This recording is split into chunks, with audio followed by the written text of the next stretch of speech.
Hey friends, welcome to a Reseller's Passion YouTube channel. I am on today with Bill from 324 Finds, and here on YouTube he is Girly Girl Hubs, and Blake from Posh Box Blake. Hey friends, how's it going? I see Daniela's already on here, Lara's on here. Our friends. Yes. And then Tori's on. Hello. The support of the community is amazing. I'm so glad to have these guys on here. I was going to have like more guys, and I said, you know what? I'm just going to give my attention to Bill and Blake. We're enough. Yes. No. I know them. I've met them in person. So that is the thing that's really cool. I've interviewed both of them on my podcast. I've met them both at Posh Fest. So I have like a relationship, and we can just like kind of talk to each other like easily. So for people who don't know you, and I'm pretty sure it's a lot of people who don't, but then it's probably more people who do.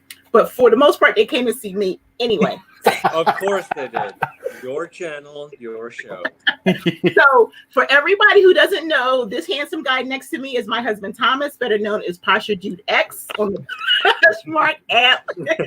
Thomas is like checking out how the lives work. He wants to see, what the community is talking about. And I said, come on, that's what partnership is all about. So we're going to do this.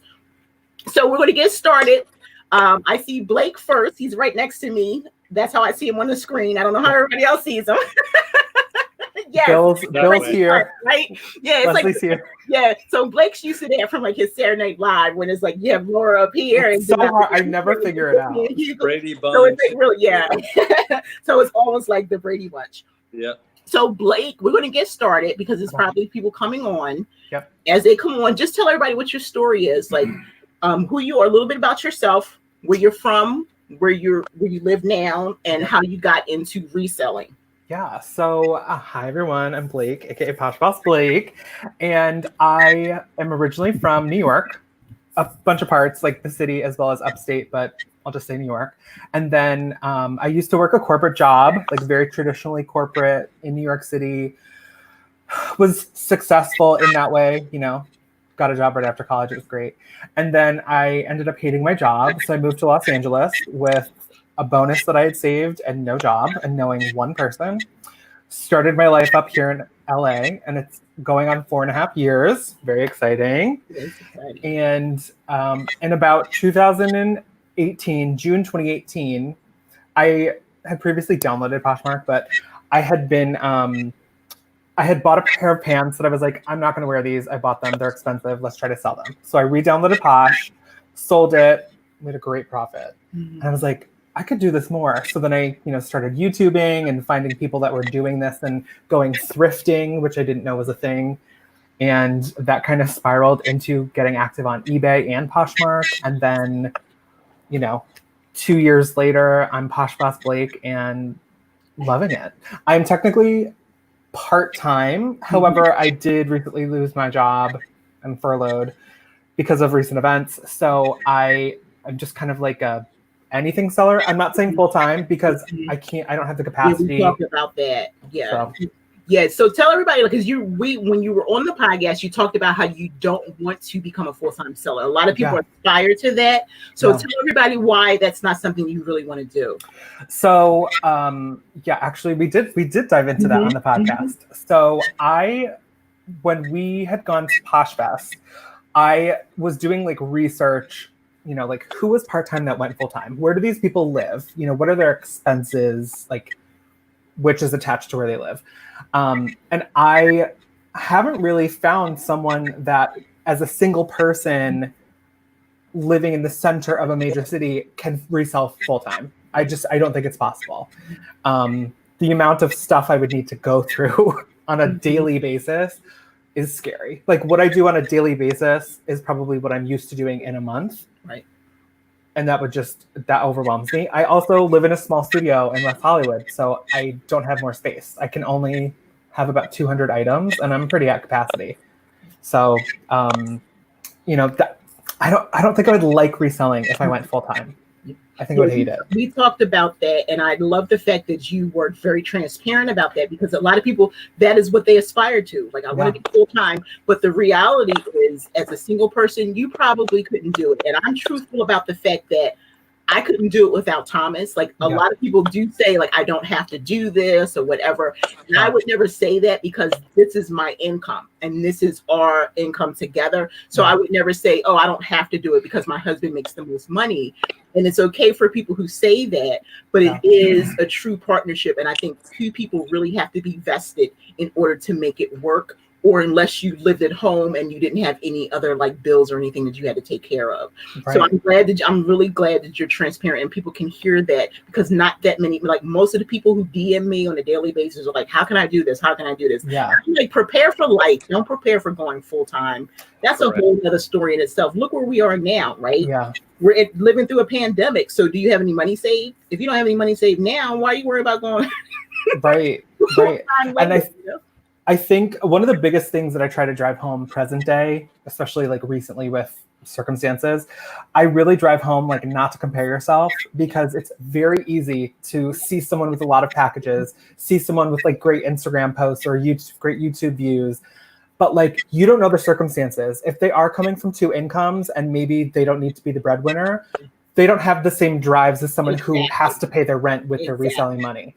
So, you know, you can't ever compare yourself. You can compare maybe how someone's sourcing or, you know, how they're getting inventory, but you can't compare your model to every other person.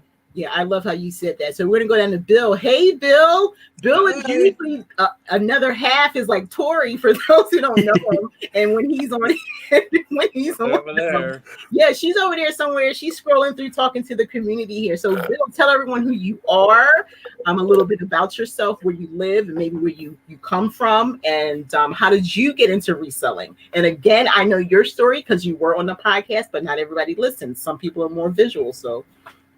I am the second half of Girly Girl Style. So Girly Girl Style _hubs. That's my tag. I was a chef for 20 plus years in pretty fine dining industry. Got burnt out big time. Then I shuffled through some jobs, whatever, just over broke jobs. Her business or her closet on Posh blew up so much that she needed help. So we decided I go half work, half Posh, which was great. You know, clean, photograph, do whatever, ship, package. Finally got the gumption to go full time a year ago. And it's going great. I mean, we're giving our reseller funds back to the community, which I think is awesome. That's about it. I mean, I'm ex-military, so I don't need checklists or boxes. I'm still pretty good at 47, going on 48. I don't need the list of this is what you need to do. Unlike the other half. Unlike your other half.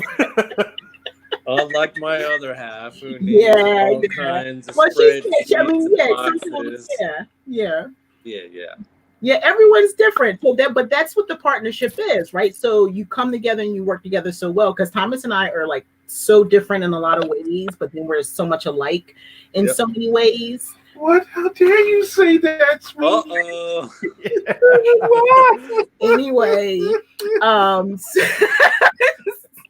that's why I don't bring them on. So Tori started like on YouTube doing her videos and everything, and then you decided that you wanted to start. Why did you decide to start your own closet instead of helping? I know she's Girly Girl Style, but you could have like helped and you guys could have changed your name or something. Why did you decide to become 324 Finds? Her branding was already solidified. Plus, I don't like the stuff that she sells in her closet. It's not my aesthetic at all. At all. I'm more outdoors, sporty. She's like vintage, cute hats. Nowhere near where I want to be. I love it. I love smell it. gross, but I want the stuff that's gonna go perform.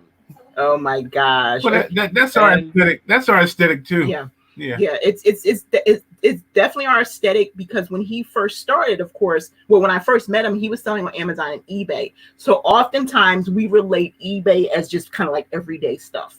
Not often do we relate eBay with what you can sell on Poshmark, which is not true at all. For people who have never sold on eBay, they don't realize that. But Thomas was already selling Carhartts and all that stuff, more men things. He started with women's clothes when I started selling, because he sourced all my stuff in the beginning. I didn't, because I was working. So I just said, bring me some stuff home. And whatever he brought home to me, I would go through it and decide if I wanted to sell it or not. So he's just starting to get into like women's shoes and things like that, but it's not to the point that I am, because he's still not really, doesn't know really names and things like that. So he'll come home with a bunch of shoes and I'll say, can I have that pair, that pair, that pair? And then I'll go and put them on for $50, $60, $70. But Thomas is okay with, selling $100 thing for $25. He's like, really, Hey, we're not supposed to bring up numbers, are we? No, and remember, Thomas is not a storage unit. Exactly. Flip it. Exactly. That's what's gonna work. Yeah. It definitely, and that's what I try to talk to people about too. Don't get me wrong, believe me, he knows that if he finds that good thing, because the bin is our main sourcing spot. We've been sourcing, he didn't even know it was called the bins, because we've been going here for 8 years before I was even reselling. So when you go to the bins and you find that thing that you may not have never heard of the brand, right, Blake? You can feel it. It's something about it. Could be the ugliest thing in the room, but you're like, it's something about this item. Yep. So he's the same way. He'll get that thing, come home, he'll check comps, and so don't get me wrong. That's that thing, that 5 or 6 thing you'll find once a month or something. But for the most part, I like the way he sells, because sell 5 things at 20 real quick instead of waiting for that $100 sell. Yep. Some people can do that. I had a talk with a person today where she was saying to me, I wait. She said, it doesn't matter. She's like, I see everybody with their packages and things like that. And I just said to her, well, everyone, just like we just said, everyone's business is different. That's correct. If you're home full time and someone's offering you $25 on that item, boo, $25. Whereas if you're working and you have more flexibility, of course, you're going to probably wait for that $80 to come in. Yep. So everyone's different. Yep. So it really doesn't matter. It doesn't mean you're not successful in your business. I'm going to look at the comments and see what everybody's talking about. So can I do my my history now? Sure, go ahead and talk, sweetie. Okay, I was born in a little shack. Really? Thomas is 62 years old. Wait a minute, y'all don't know the song, right? I was born in a little shack. Anyway, I met Leslie after I retired my full career at the fire department, urban fire department up in North Jersey. I've been selling on eBay off and on maybe a good 10 years. Like I would go in and out. Like for example, when CDs were big, I was selling lots of CDs, and then they went, the way of MP4s and all that stuff. Everything digital. I stopped doing it. I started back, and I still consider myself part-time. I started back in, 2016 or so, steady. Like I said, I don't consider myself full-time yet because I have a clean-out storage business. I cut grass. I do all kinds of things because like my man up there, what's his name? Blake. Blake. Multiple. I'm sorry, Blake. I'm not ready to do the full-time thing yet because, in truth, I think Leslie shares this with me. I believe that information is the thing that people need the most. The stuff we sell is good, but eventually it's going to morph into people want the information that you have on how to do things. Yeah. And she started doing what I wanted to do, what I'd been talking about, but I'm still cleaning out garages. I'm still cutting grass. I'm still doing all these other things. So eventually I'm going to go full time. But right now, like she was saying, I'm the guy that sells men's work boots, jeans. Occasionally I run across a good deal like stereo speakers, stereos, laptops, all that kind of thing. So stuff that I know, stuff that I can relate to is what I sell. I always believe that it's better to sell the things that you know. Yeah. So exactly. So me trying to sell women's clothes and women's shoes has not worked out too well because I I just don't have a feel for it. I'm trying to learn because I believe that women spend more money online than men. I'm not sure about that. Oh, But, they do indeed. I'm going to figure out how to break into that market one way or the other because I'm Pasha Dude X. And Thomas, you know you wear girly her girl boxers style. That's until they're Tori. ripped in the front, ripped in the back, Yeah. ripped at the waistband, Look. and then maybe you'll go get another pair. That's how men shop. Yeah, well, but you know what? And I also find with men, I don't know if anybody in the comments will tell me, there are the ones who will make the full price offers too. They'll just like buy it. I wake up in the morning and I saw some men's shoes where I can kind of tell sometimes if their wife maybe is purchasing, so she wants to, haggle a little bit. But most of my sales for guys have been full price. Very few have been offered. They find what they want. They'll pay what they have to pay, but that's what they need. Because we ain't got time for all that. Yeah. No. I'm not going to time spend for that. 3 hours in a store. I'm going to Google what I want or find out what I need, go to the store, find it, and then get out of town. So simple. And then see, I'm that woman though. I'm the one who I don't like. I joke all the time that my friends will probably be laughing at me, but I don't like to shop. I like to go in, get out. I'm a Walmart kind of girl. I'm a Target kind of girl. Some jeans. I'm old Converse, Vans, T-shirt. You saw me at Posh Fest. The way that I was dressed at Posh Fest, that's how I dress. I want to be comfortable. Look, I got on my shirt today. I want to be comfortable and just do what I need to do. Oh my God, and she moves so fast when she's shopping. I can't keep up. That's because I raised my children. I raised 5 children. So imagine like if you don't have a sitter and you have to take 5 children to the store. Oh my God. You have to know the store by heart. You have to know the store. You have to know where all the doors are, how to get in and out, and how to go. So when I shop, even now, that's the way that I shop. I shower like that. I do a mommy shower. You got it. That's how I live my life. So I'm constantly moving. Plus it's in the Philly jeans too, where I'm just like moving.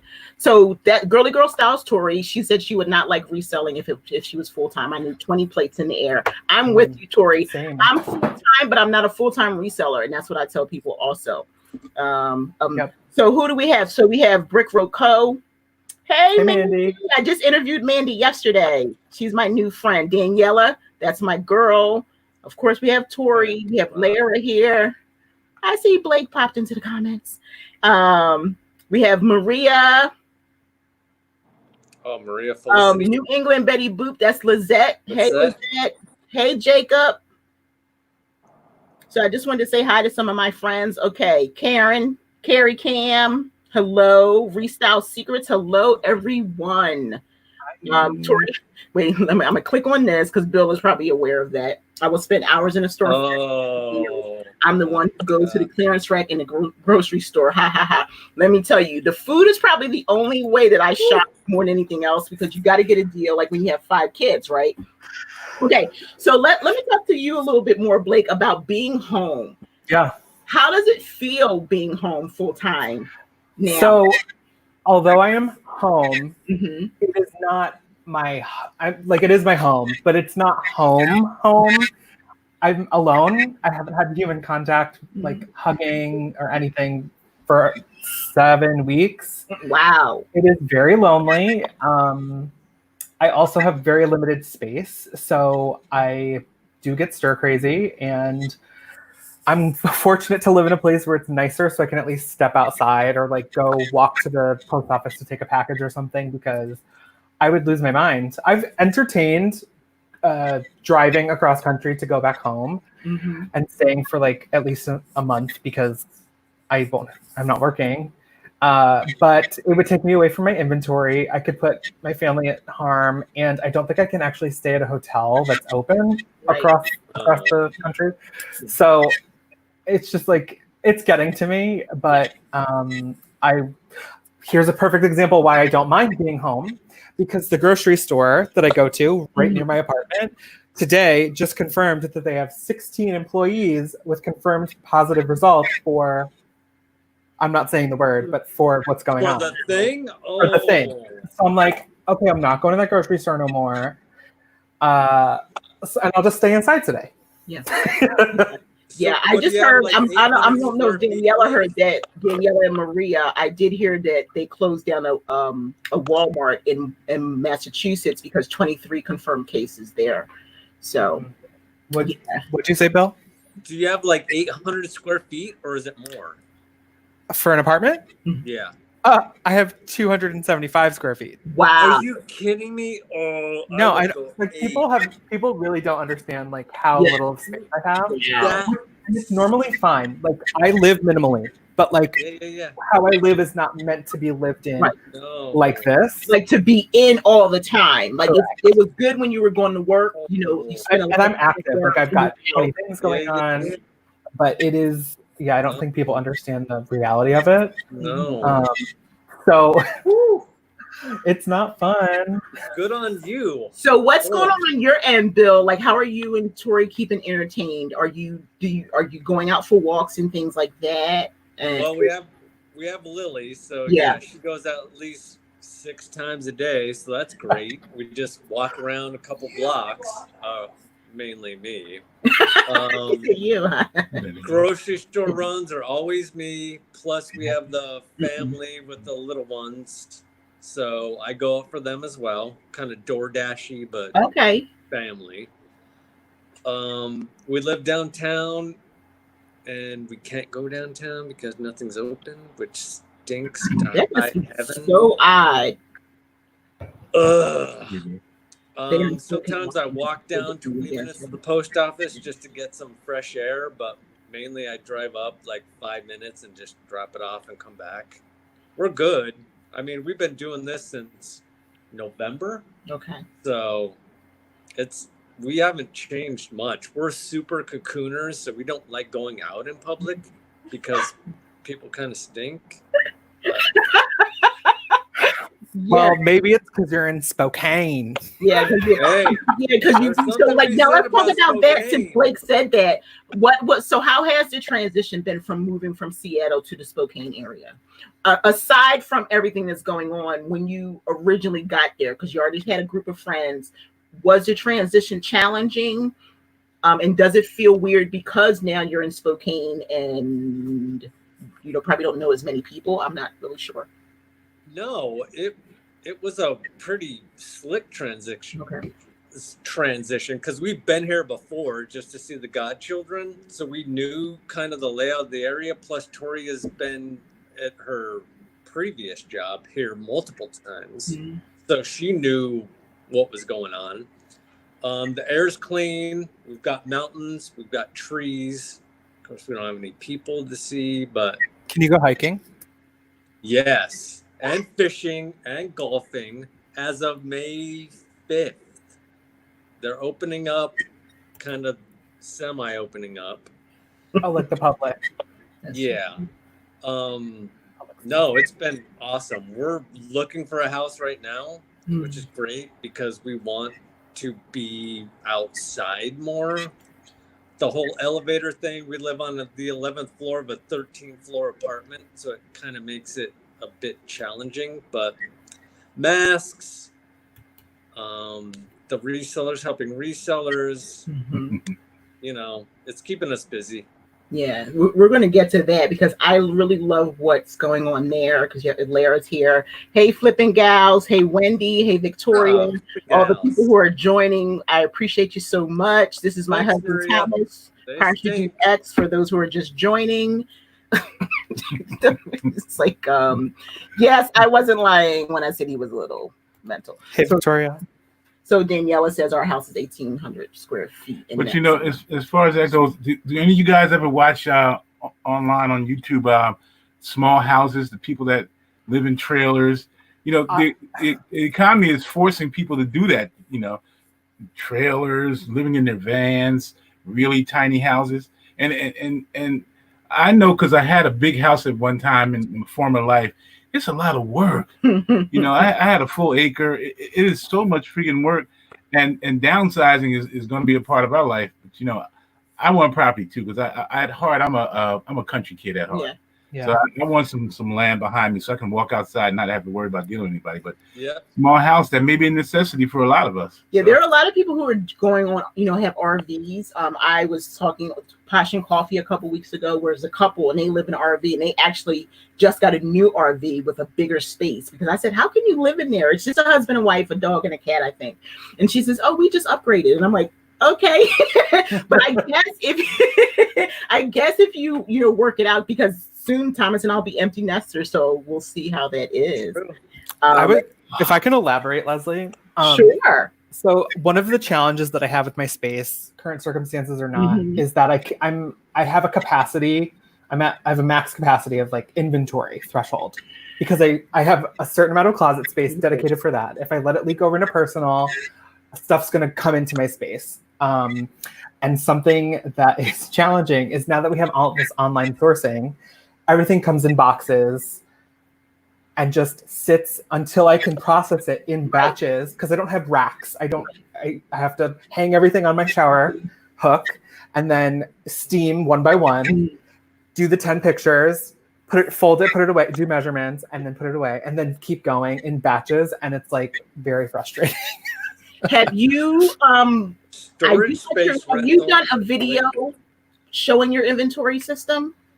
I have. And so I recently, like, as we were getting into being at home more, I condensed everything. Okay. And so I went from like these 8 gigantic gallon containers to 4. And then I just got inventory in. So now I'm at a full 8 again, like packed full 8, which is good to have the inventory. But I'm like, I can't have any more. It's like overwhelming. It takes over the little bit of space that I have. Like, I don't have a living room. I don't have a couch. I'm sitting at the kitchen table like now, or I'm in my bed. Yeah. So that's frustrating. Yeah. So for those who don't follow Blake, you should be. He's Posh Boss Blake, and he has an awesome YouTube channel. He's been doing a lot. One thing about like what we're going through right now, everyone's kind of changing what they're doing, because I wasn't as active on YouTube as I am on Instagram and IGTV, and I decided to start doing some more videos and going live. Blake I'm going to get to some of the stuff that Blake's been doing. Dance party night. He's a lot of fun, and really, if you're having a bad day, go watch his videos. But also, I love his transparency also, and I wish more people would be like that, just kind of talking about the things that they're going through. And I'm going to come back to Blake in a minute and talk to Bill. Bill, you were a chef. What made you decide to become a chef? Were you a chef in the military, or you just like cooking and you decided to be a chef? I worked on a flight deck in the military. I was around big, expensive, explosive planes all day for 18 hours. So you were in the Air Force? Nope, Navy. The Navy. So you're in the Navy. So you were the aircraft carrier. Yes, ma'am. Yes. Yeah. My mom taught me to cook at the age of 5 because she was a single mom. She knew the value of me taking care of myself. So the cooking aspect was easy. I mean, what were you cooking at 5 years old? Mac and cheese, baby. Yeah, my kids, all of my kids started cooking like that. I started at 6, and I did the same thing for them. So it's not like so unusual. Nope. I think it's preparing them for life, and as you can see, absolutely. You know. Yep. After the military, I did not want to go to college. After the war, I was just not ready to go back into that kind of a structured world. So I went to culinary school. That was a quick year. And then from there, it just turned into opportunity. But man, that's a lot of hours.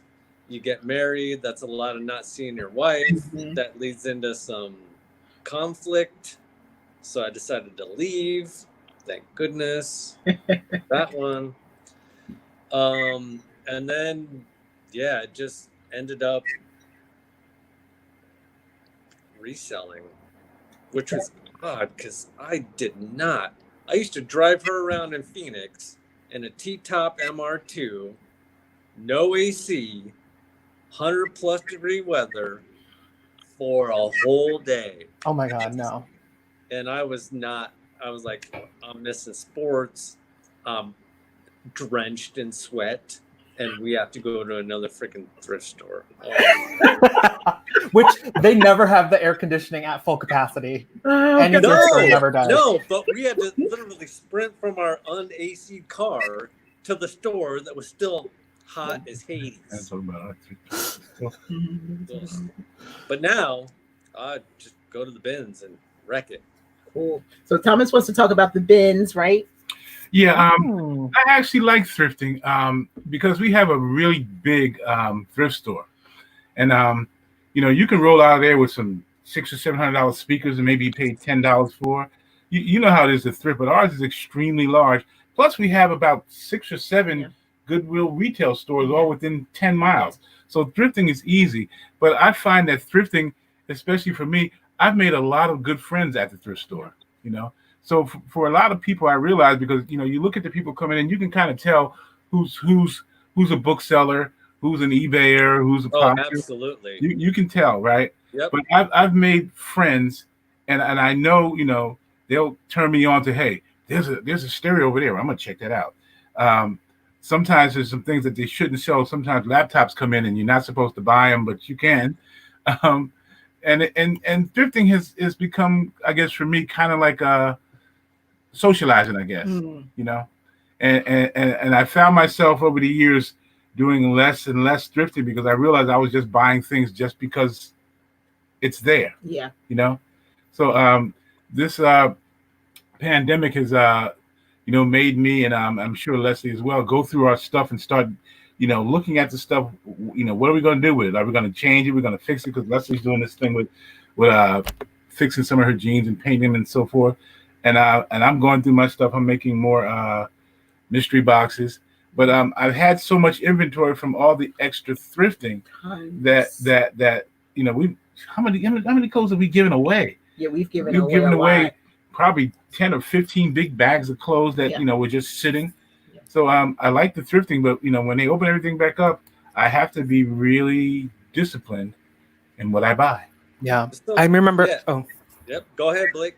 Leslie, I remember it wasn't our podcast episode, but maybe like a couple months ago, you had made a very specific point that you said, I have sourced so much. Why am I still sourcing? I have to get through so much. Yeah. So I'll source when I need to. Yeah. Which sounds like you still have stuff. Yeah, well, we have. Yeah. Well, our situation is kind of like different because Thomas, he has way more stuff than me. Like I tell the community as it starts growing, every 2 or 3 months, I go into my basement and I'll do like mostly stories. So maybe I'll do a video to show people what the basement looks like. It's literally probably about 1,000 pair of shoes. Like my stuff is up here in my office and then outside my office along the wall. But he has the whole basement. And he's got shelving units set up, but then also in his office, he's got all of these cabinets that are filled with things. So he's doing totally different than me. And since I'm doing so many digital products and ebooks and things like that, I had to make a conscious decision that I can't do it. So I had 1,200 items in my Poshmark closet. I'm down to like 350. That works for me. And so I went through everything, made mystery boxes, and then I put some bags together, put them out on my lawn, and put a Facebook Marketplace, come and get it for free. Yeah. And they came and got it. And then he saw that I was able to do that, and that's what we did. And even in his cleaning business, his clean out business, we'll put tables out like it's a garage sale, and he'll put an ad on Facebook Marketplace and just say, come get it. Because it's people who need it. And that way we know that families are coming, and we're not just sending it back to Goodwill. Yep. Because when I put that ad on for the clothes, I mean, people were like contacting me, even though you say, here's the address, don't do that, don't whatever. People are still like, is it still there? I'm like, yeah, peeked out is there. You better come get it. First come, first serve. I'm not holding it for anybody, So it does become a lot. And then he just asked me about like, how does mystery boxes work, and started doing some research. So he's slowly going through his items. And when I say like new with tags, it's not like he went and he's got all this older stuff. He has a lot of new with tags. Like just for me doing jeans, I grabbed probably about 15 pair from out of his cabinet of new with tags. Ripped me off. Family discount. Exactly. Well, that's the other thing that we talk about. Like he has, when he mentioned making friends, this community is so vast. This is why we make friends, whether it be in person, whether it be online, because you never know how you can connect, how you can help each other. He's made friends where he's got like a shoe guy, and people think I joke, but he's here, so I can tell you he's like a shoe guy. He has someone who has like a laptop guy, and then he'll pay them like a minimal cost and come home with 20 pairs of shoes, and he'll say, okay, take what you want. So I literally have not been sourcing because I don't have to. I start going around the house and figuring out. And I just said to him, look, I'm selling games and electronics. So Macari, what do you have? And he gave me 2 cameras and a Kindle. And that's the kind of stuff I'm doing. So I think that we can make it happen. I'm gonna look over here in the comments real quick. Well, and I think this situation we're in may make us more focused on what we're picking up, just not picking up everything. Right. Yeah, Well, especially the bins, right? You know, the bins, you can get in the bins and go crazy. Oh, you can just go nuts. End up with like 50, 60 pounds. You're like, oh my goodness. And that's what you're thinking about. You're thinking about the pounds originally until you really start taking your business seriously, whether you work out, whether you work a job or not, because everybody has their why, right? Yeah. So now you're going in with intention. So you're going like, you know what? A year ago, I was going in here and go, oh, that's cute. Wow, look at this. But now, like Blake, he doesn't have the space. So he has to be really, really intentional about how he's selective. Yep. Yeah. And you know you're going to get that bang. You want quality over quantity now. Correct. 100%. That's specifically with the bins. Well, in general, that's how I always used to shop, because I had my full-time job and I had limited time after work to even I couldn't go to the bins because it closed by the time I could get there with traffic. So it was always go to the bins, and I would spend a lot of time there and not leave with a lot, because although I spent all day, I wanted to leave with 25 pieces that I could get a bunch of money versus 100 pieces that would garner the same amount of, it would garner more physical time spent with 100 items, whereas I could get higher priced 25 items and it would just balance itself out. Less work, more money. Yeah, exactly. And that's really what it is. And it doesn't even matter what your price point is. No. Correct. Because initially, when you first started, right, you were coming with, and I'm just saying in general, like how we do start. We start from our closet, but then no one's educated us, or we haven't educated ourselves. So we just go out there to the retail store and say, oh, look. And so you come home with all this stuff and you can't get rid of it. So now you have to charge $10 for it. Whereas now you're either going to the bins or you're paying a little bit more at the retail store. And so now you can start looking 25 and up and knowing that you'll get that. Because Blake tells different stories of like the pants and things that he has sold. Because what was the last thing, these pair of pants, did you sold? They were like $100 and something, I think. Oh yeah, I had a pair of Rachel Comey pants, which is like a expensive women's designer, and they were used with some staining, and they sold for $130. So the power of fashion. Yeah. Yes. Yeah. And what would they normally retail for? Those $4.95. Yeah. So I mean, it was a good good value. Oh for yeah. jeans. Yeah. Well, oh no, Thomas, they were wide leg. And and this is the funny thing, and this is the thing too, right, Blake? They sold during this time they were going through. Yes. So people are like, I don't care what's going on. I'm going to pay that. I've had a lot of high price sales, and it doesn't matter. Like people will. I mean, I've also had like a $12 sale, but I've also had a $130 sale. So yeah, people are getting ready for the future of whatever. I said that often because like I'll make sales and go like, why are they buying that? Where are they going to use that at? You know, I can see. I think that too. Issues because you're probably walking or whatever. But then when I go, well, what are you going to do with that? Okay, why are you buying these boots? It's not rain boots. Why? But I just said it in my head, but I made this deal, so I'm not complaining. You know what though? Because I never really got a chance to. Like I said, like my space is an issue. I didn't have tons of inventory when we went into this. I did a shop before knowing that we were going to like stay at home, but it was like 10 things. And so I was like, oh crap, here we are a month and a half in. I have to figure out something else. So I've started doing like liquidation. I'll be back. Okay. Which has been interesting. I just did something with B&G and I had success. So good. I'm happy with that. I'm waiting for a B&G box too. Well, so here's the thing too. And because I used to be so choosy because of my time restrictions, I am opening my mind to maybe not getting the most expensive thing, but something that could still warrant a decent profit. Right. So yeah, that makes perfect sense. I mean, right now we really have to be creative. And I think that if you really take even if you only took like 10 minutes a day and kind of look around and throw some keywords in there, you could probably find some places that people don't even know exist, because like even Denali's on her game, right? You know, like there's so many people that are finding resources and they're out there. You don't have to stick with the regular places, because then what's going to happen is everybody's getting the same thing. Right. You have to bounce around, and I mean, online sourcing. I don't do online arbitrage, like retail arbitrage. We're kind of in competition now with actual brands. Yes, we are. Like, I would not pick up Madewell at this moment. They just had a crazy sale where stuff was literally $3. That's not the place to go stock up. Everybody should be selling that now. So like that's what we talk about when I'm doing the podcast or I'm teaching people. If you have this item now, when you go to comp it, it's going to be 100 size of everything. Yep. Whereas you have more of a chance if you're the only person with that extra large.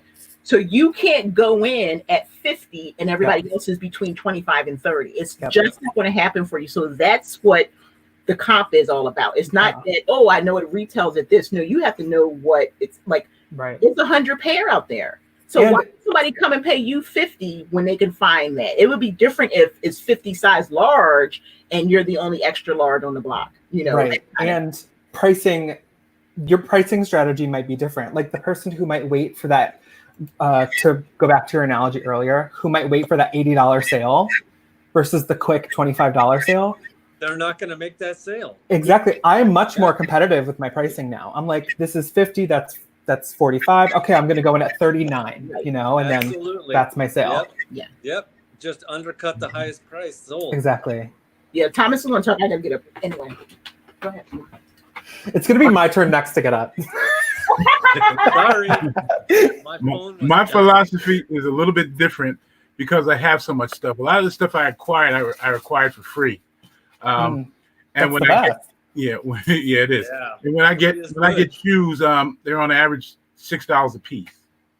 So no matter what quality or what brand they are, $6 a piece. So I'll sell, for example, shoes anywhere from $20 to $100, depending on what it is, because I only paid $6. And that way I move and churn a lot of things. Because like I was saying earlier, my ultimate goal is to be an information broker, you know, similar to what Leslie's doing. And so I have no problem. And the thing is, I have no personal attachment to anything that I sell. I don't care if it's a shoe or a computer. If I can get the percent, I'm looking at maybe 4 to 5 times what I paid for it across the board. And if I can get that, I don't care about it. I have no personal connection to anything because, you know, I kind of grew up in a big family. I'm used to use things. So if I need something for myself, I know where to get it. So I have no personal attachment, and quite often I don't know the brands anyway. Like the jeans brands that you mentioned, never heard of it, right? But I know quality a little bit better as far as shoes and jeans and clothing. I know some name brands, but I'm across the board. If I can get 4 to 5 times what I paid for it, it's gone. Exactly. And that's my way of doing it, and I think which is a little bit different than Leslie. Now let's talk about packaging.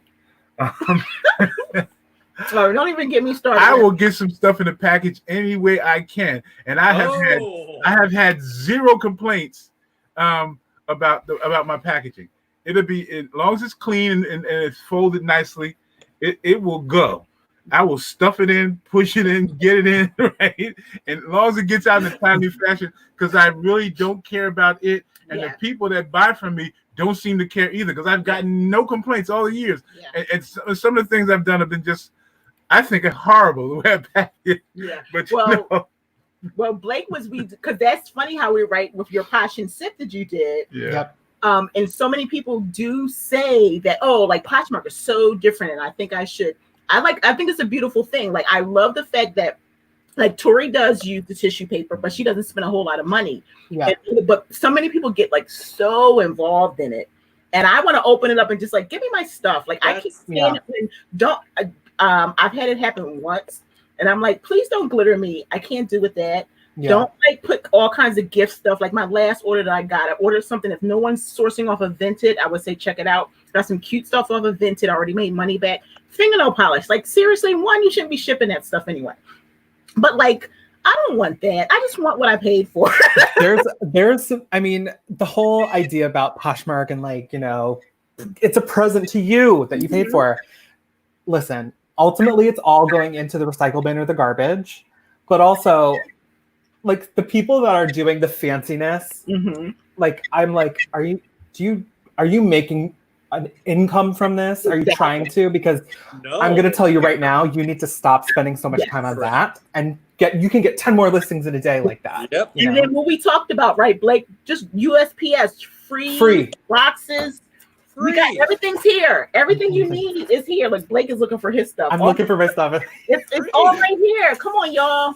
It's all Stop free. Playing. Like everything that you need. I got all the boxes. Even labels, priority mail labels. You can print onto them. Yes, I'm telling you. Like here's the label. Yep. Duh. So look, Free. It ain't no shame in my game, for real. So the flipping gals. Hello, Marina and Michelle. Hey. You guys said a minimum profit. Dollar set. If so, how much would that be? So the way I normally look at my profit is I'm not going to buy it unless I can make what used to be 3 to 6 times my profit conservatively.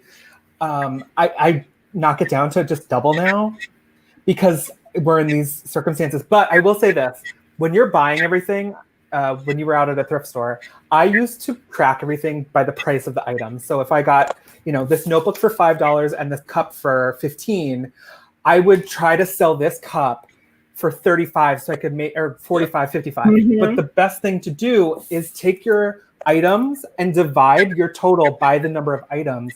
So that way, if this sells for 10 and this sells for 20, you still make profit, but you're not freaking yourself out for like, oh my God, I spent 15 on this. Exactly. Right. But you spent 20 total. So if you need 15 here, 15 there, that's, $30. Yep. So what about you and Tori in terms of your price point? I think her price point has finally come up because she used to price her vintage like Hey Denali. Lizette, I love you anyway, boo. I think she understands that it's vintage. Right. And people that want vintage know that they're gonna pay more Premium. because it's vintage. Sure. Yeah. My price point, no, it's pretty down the middle. Yeah. I mean, I'll check comps, but not most of the time. I can usually just see the piece and know what it should sell for. Yeah. But with Posh, I'll just bump it up a little bit just for the offers to likers things. But yeah, I think she's finally got it. Yeah. I'm going to give this question to Thomas. Do you think the shoes and bags are still selling better than clothing on Poshmark? For me, shoes are king. I sell shoes at a rate of maybe 4 to 5 to 1 to clothing. But I think part of the reason is because I don't really know the brands as well as maybe some of the other sellers. But I love shoes. I don't really have a good supply of bags, so I can't answer the question on bags. But to me, because I'm a necessity guy, the things that people need. Most people I know don't walk around barefoot, though. All my daughters did. But people need shoes. People need boots. So that's what they're gonna buy. So to answer that question, shoes, yes. Bags, I don't know. Yeah. So definitely, everybody hit the thumbs up. Thank you, Denali, and thank you. Lizette, Thomas, I love you though, right? If you want to sell bags, make sure to get crossbody bags, not the. Yep, not like an elbow bag. So Lizette is giving me the foo-foo because she poshes her packages up. That's why it's called Posh. But Lizette is a good friend of mine. I met her when I was in Massachusetts. She's So Blake, first of all, how is Vicky? Vicky, so that's my mom, everybody. Vicky is a superstar. She might even be watching, but I don't know that she has an account for YouTube, so she'll probably be like, Blake, I saw you. You're so good. No, she's good. She's living at home and taking care of my grandma, who, she delivers groceries to for. But my grandma actually, she just had her birthday. She's 86. So happy birthday, grandma. Nice. Yay. Doing great. So now, Blake, tell everybody about you're making more YouTube videos, and the fact that I like them is they're not just like regular like videos where you're just like talking or preaching and everything. You're having fun. Yeah. I want you to talk specifically about the video when you were talking about how you lost your job, like your home now, right? Yeah. So overall, like I've tried to do YouTube since YouTube was a thing. There's videos that are hidden from my channel because they're embarrassing from when I was literally 14 or 15 years old. Didn't you? Oh, I didn't delete them. Oh no, they're there and I'll release them someday. And you'll know then too that I was very eco-friendly because that was initially what I started with. But I wanted to always come on YouTube, and I don't know, specifically with Posh, I wanted to put out videos where I could see, wait, let me restart that over, sorry. I was not finding people who were doing what I was doing. And to go back to being single, living in a big city, reselling, working a full-time job, I didn't see that. So I was like, I'm going to be that person, but I'm also going to be honest about it. And I do have struggles. I do have good sale weeks. I have bad sale weeks. So I want to just be transparent with people. And there's no harm in that. There's no shame. I'm not lying. So it's easy to be honest. And I can't say the same for the entire community. But for social media, I was like, listen, I'm going to be honest. I'm going to talk from my heart. I'm going to keep it light. And I'm going to dance. Yeah, teach a little bit. You know, and with my losing my job, I was like, this could be a really, really down video. You know, everyone's being affected by this. I lost my job. Woe is me. That's not helping anyone. And I don't think I really spent any time grieving the loss of my job because I was like, listen, we've never in our lifetime had the opportunity to be home this much. So I was like, I've not had this much time to work on my social media, to work on Posh, to work on reselling. So I was like, we are shifting into high gear, whatever that is on a car. And we're going to bump out videos. So I started doing videos every single day, vlogs, which kind of stopped because life is honestly boring. So I was like, there's nothing spicy, but, you know, getting a package or, you know, I tried to spice everything up. And now that I'm getting some inventory in and just reselling more and learning more and trying new things, that's naturally providing content. But I also like to put in life stuff because I don't want to just be reseller only, you know? I'm more than that, and that's not the majority of my life. So I sprinkle in some lifestyle content and people seem to like that. So that's good. That's what I'm trying to do, because when I first started my YouTube videos, I didn't think there was a space for me, you know? So I just started just doing a little bit more life and going around and baking and doing some things. And that seems to be what people are interested in, because before, and of course we're still sourcing and things, but not as many people are doing like hauls and things. They're getting to the root of what's going on with the platforms. Right. They're talking about their days. They're cooking more. They're showing their children and their animals. And they're also seeking information because, you know, I talk about like diversifying and things like that. They want to know like, what business do you have? Yeah. So it's really important, because what happens if for some reason you couldn't resell? What would you do? Right. You know, so you have to have a plan. And that's where I've been focusing lately. So I want to talk to Bill, because Bill commented earlier today that he is list, because I asked people like how many things were they listing and things like that, and he was saying a number is 17 items a day. How did you come up with that number? And that's like the magic number.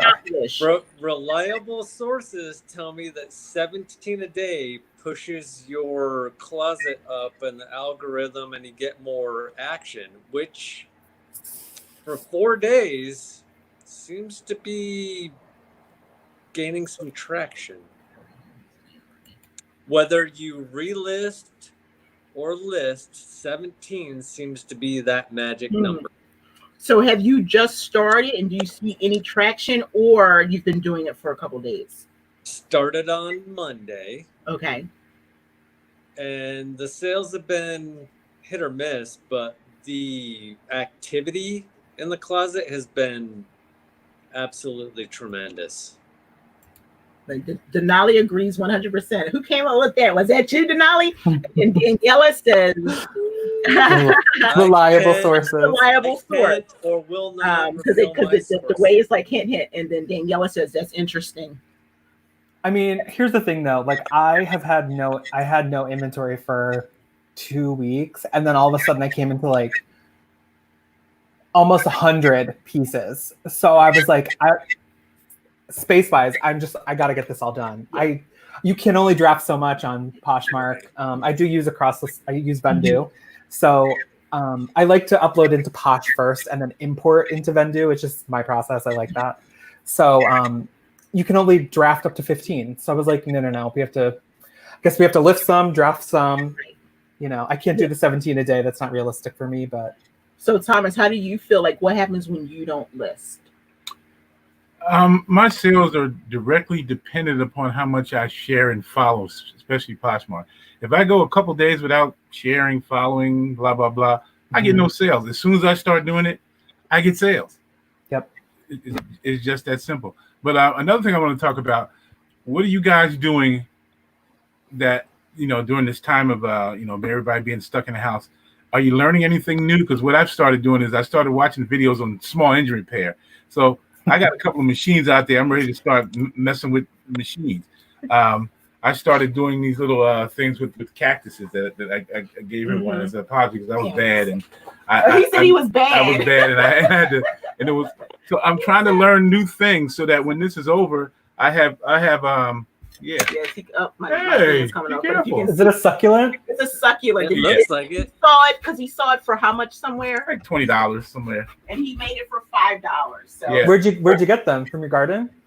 No, I went to a Home Depot. And he put it all together. Home Depot, dollar store, But I was able to reproduce it for like $5. So I'm learning new skills, and also I have instruments downstairs that I've been just letting them sit there, and I play native drums, African drums, Middle Eastern drums, and stuff like that.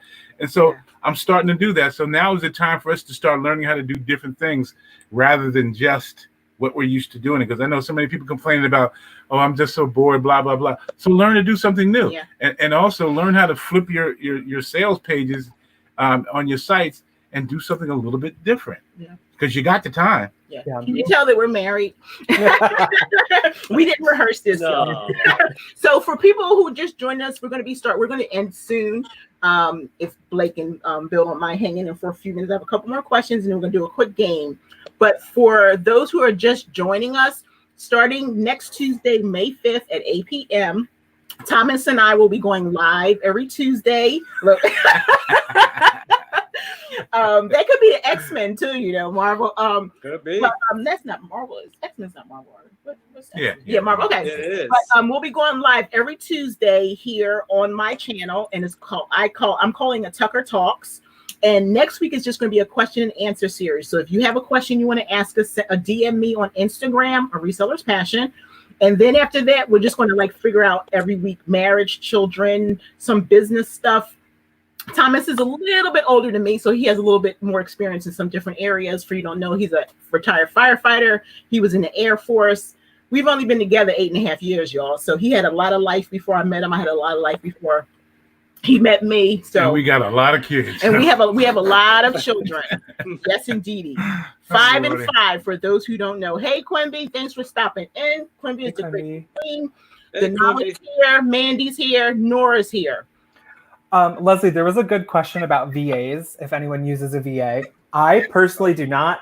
I don't recommend them because that you have to give someone else your login, and I don't trust that because they, in theory, could steal your money. People are like, no, that won't happen until it happens to you. I mean, it didn't happen to me. I just protect yourself, I just say I'm too cheap anyway. I'm home full time.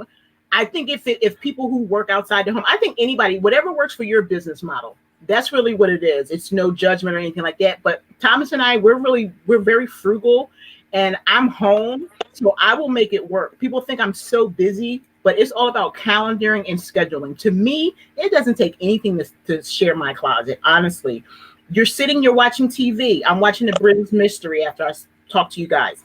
Share my closet. Wake up in the morning at whatever. Share my closet. You know what I'm saying? So you can come up with creative ways. I need to make sure I can justify paying. That's the only reason why I don't, just because I want that income for myself. Yep. So whatever works for your business model, I'm neither for nor against. because you're the person paying. I'm not paying for a VA. So if you can your afford business. it, and I always say right now it's time to really think about it, because Daniela used to have a VA and she doesn't anymore because she knows that times are unpredictable. What we're going through right now, I tell people, don't buy anything new. You don't need a lighting kit. You don't need a new steamer. You don't need to do anything. If you've been working fine without it, you don't know what's going to happen tomorrow. Yes, your husband's working, right? But that's right now. You don't know what's going to happen tomorrow. Everybody thought they were going to have a job. So just really think about things before you rush out and do it. Denali says she has a VA and she loves it. So saves me much time. So but that's your business model. So that's perfect. Yep. And Quimby says it costs her $4 an hour for a VA. So there. Okay. So I wanted to ask just a couple more questions. I'm going to ask Blake about his dancing. Why did you decide that you wanted to like dance? I think it's great. And then that's the first part of it. But then I saw you on Instagram last week and you want to dance. Now you want to add a 4-inch heel. What's that all about? Oh, It was actually 4.5 inches. Oh, okay. No, so I was a theater kid. I've been a theater music like geek. Music is my passion in life. One of them, I should say. But when I went to college, you have to start doing things like in your realistic path, especially when you're in school. Yeah. So I ended up shifting the creative outlet from acting and things and singing to dancing. I was not a dancer, but kind of doing it in theater. That's how that worked out. And then in New York City, right after college, I actually became a Zumba instructor officially. I was like certified and everything, but it was when Zumba was blowing up. Couldn't get into a gym, which is how you needed to be able to teach, because that required more than just Zumba. And I was like, I'm not a fitness professional like that, so no. And then I have to keep dancing. So there's something out here in LA called Groove. It's spelled Groove, but the E is a 3. And it's a dance class, but it's fitness, and it's all based on a rhythm, which has to do with the number 3. And basically that reignited this like dance desire. And I was like, you know what? I'm gonna do a little dance party on my Instagram lives, because that's the only place I can legally do it without copyright issues. People are like, do it on YouTube. I'm like, do you have a license to pay for this? Yeah. So playing some music, they start pulling. Yeah. And then the heels, I love RuPaul's Drag Race. I love drag in general. And so I was like, I just want to try standing in heels. Yeah. And I, unbeknownst, got the highest kind. So oh, God. And can't dance in them. I don't know how you do this. I don't wear forks. It's not practical. It's literally like, oh my gosh. But at least they were the full heel, the shoe. It wasn't like you had your toes out or anything, because that's a whole nother thing. That's a whole balance thing. You had your whole foot supported. So yes, it was all in the shoe. Yeah, that makes a huge difference, because I don't know how people do it. I see them walking on stage and everything. I'll be afraid I'm going to fall. When you're in a heel, you don't actually stand up fully. Like you have to have a bend in your knee. Yeah, you do. And like you said, though, they are good for the calves, though. They sure are. I mean, you want to take that, just model and have your leg out. Look, that's my husband tell you, he be checking me out when I'm, Love it. I don't look like much now, y'all, but put a dress and some heels on me. Who see me at Posh Party Live? Who see me at the Deuce on the night the Posh Fest party? Yeah, you saw me. Oh my gosh, I'm acting really silly. Okay, what's this here? It says create a Spotify playlist and then have everyone play it. That is awesome, Tori. That's a great idea. It would be hard to sync up perfectly, but that's a great idea, actually. Yeah, that's a great idea. I think we should come up with some kind of creative things like that. I think the best way probably would be to do something like that would be do Zoom. And then whoever is the Zoom person can like record it and then go from there. If you want everybody to do it at the same time, that's the way you can do it. Have something. Tape it on Zoom. Yeah, So yeah. I want to ask Bill. So talk about what you and the group of sellers are doing to give back to the community. So we started the hashtag Resellers Helping Resellers Fund. There's a core group of board members, I believe 4 or 5, that put our own money in just because Tori and I have always been philanthropic and we didn't know how to help during this crazy time that we're in. So this came up, put our own money in. We had people nominate resellers that they thought needed a little pick me up or help, pay bills, do whatever. We got the nominations. We sent out the money with the caveat of they had to give at least $25 to another reseller out of the money we sent them. That's nice. Now we're starting a raffle.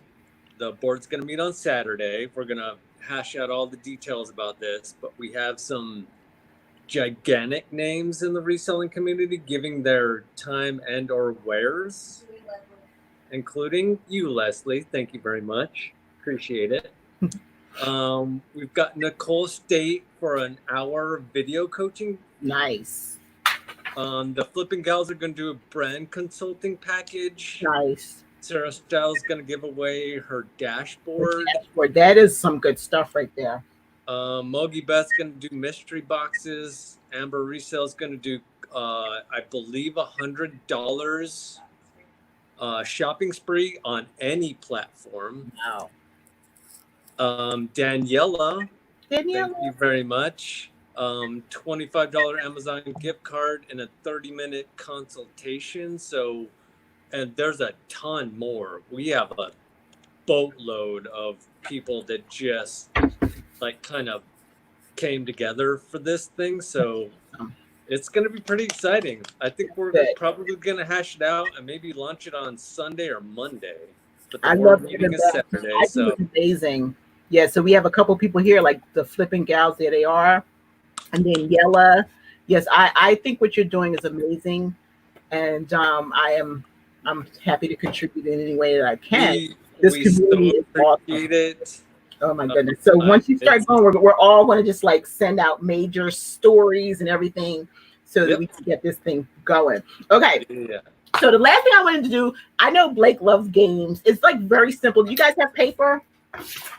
Somebody in the community, give us like 3 letters because we're just going to do name that. So you're going to name with the letter, whoever throws out a letter. You want to play too, sweetie? Yeah, again. You name a person, place, animal, and a thing, and whoever is first. So you have to do all those things for one letter? So wait a minute, give me a second so I get. You have a pen? Okay. Can you give us an example? So like Tori just put out a T. So it would be Thomas, toy, so I said name, a person's name, a place, Tacoma, something like that, animal, and a thing. Okay. So so that's, you can start with T. Okay. Oh, we're doing T. Oh, T. Person, place, thing. Yes. Name, place, animal, thing. Name, place. Name. So how many? I got it. You got it? Wait, you got it. So okay, and then it has to be an animal. You have an animal. Okay. Wait, animal. Name, place, animal, thing. Name, place, animal, thing. So he says, So what's yours, Blake? Read yours off. So the letter T, I've got Teresa. Nice. I've got my place is Tahoe. My animal is Tiger King. And my thing is a Tic Tac. Oh, nice. Oh, a Tic Tac. That's good. You're good. See, my 50-year-old brain. Thomas had his, and he had Tiger too. I was stuck on I was stuck on the animal, and then you both have tiger. So what do you have? You have Tori, Tacoma. I have Texas, tiger, and thermometer. That's a good thing. That's good. Thermometer. Okay, yes. let's do one more. So Daniela said R. Oh gosh, R. Okay. Ooh. R. Oh my God, R is a. Oh.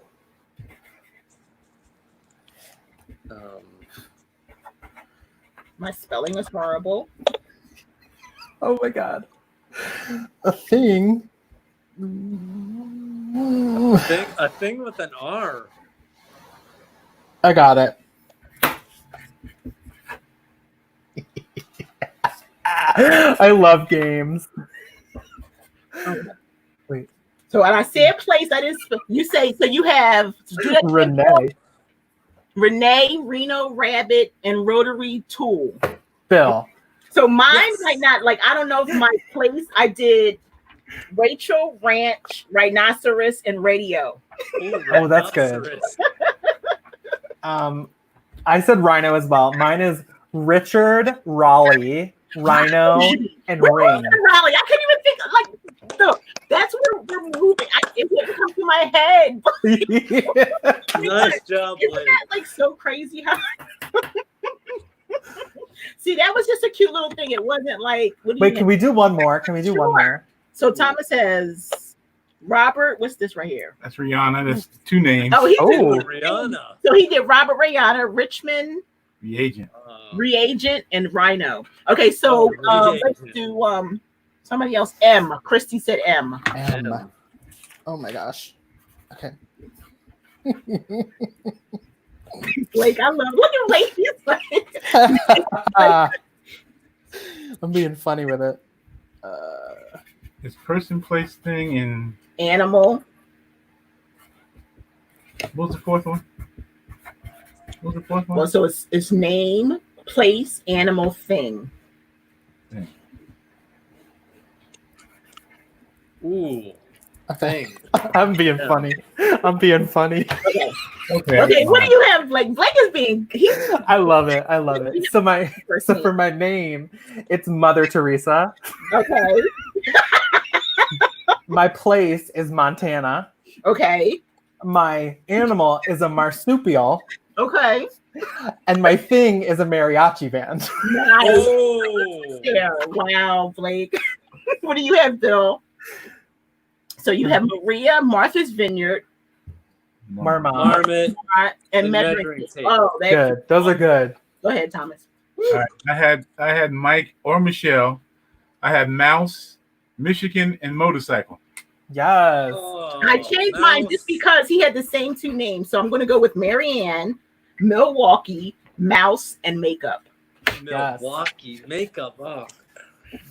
But that it has you thinking, right? So like I was just some quick things that we could do, and I knew that this would be fun because it's simple, but yet it makes you think. That's a good game. It does. I like that game. So that's something that you guys can do like on Saturday night. I had another one, but I wrote it down somewhere else. So guys, I want to thank you for coming on and spending time with me today. I appreciate you so much. Thanks for having us. Thank you, Leslie. I'm going to put your information in the comments. So everyone, and this is Blake. He is Posh Boss Blake. Check out him on YouTube and on Instagram. Follow him, whatever he does. This is a great community. We really need to support each other. And then so seldom do we have Bill by himself. So it has been an awesome treat. Not that we don't love Tori. We do so much. Bill is great to find, and here on YouTube, he calls himself Girly Girl Hubs _Hubs. And so check him out. His Instagram is 324 Finds, and his Poshmark closet is 324 Finds. Okay. So, and my husband, here, Thomas, who is Posher Dude X. Come on, guys. Nice. He's starting a movement now.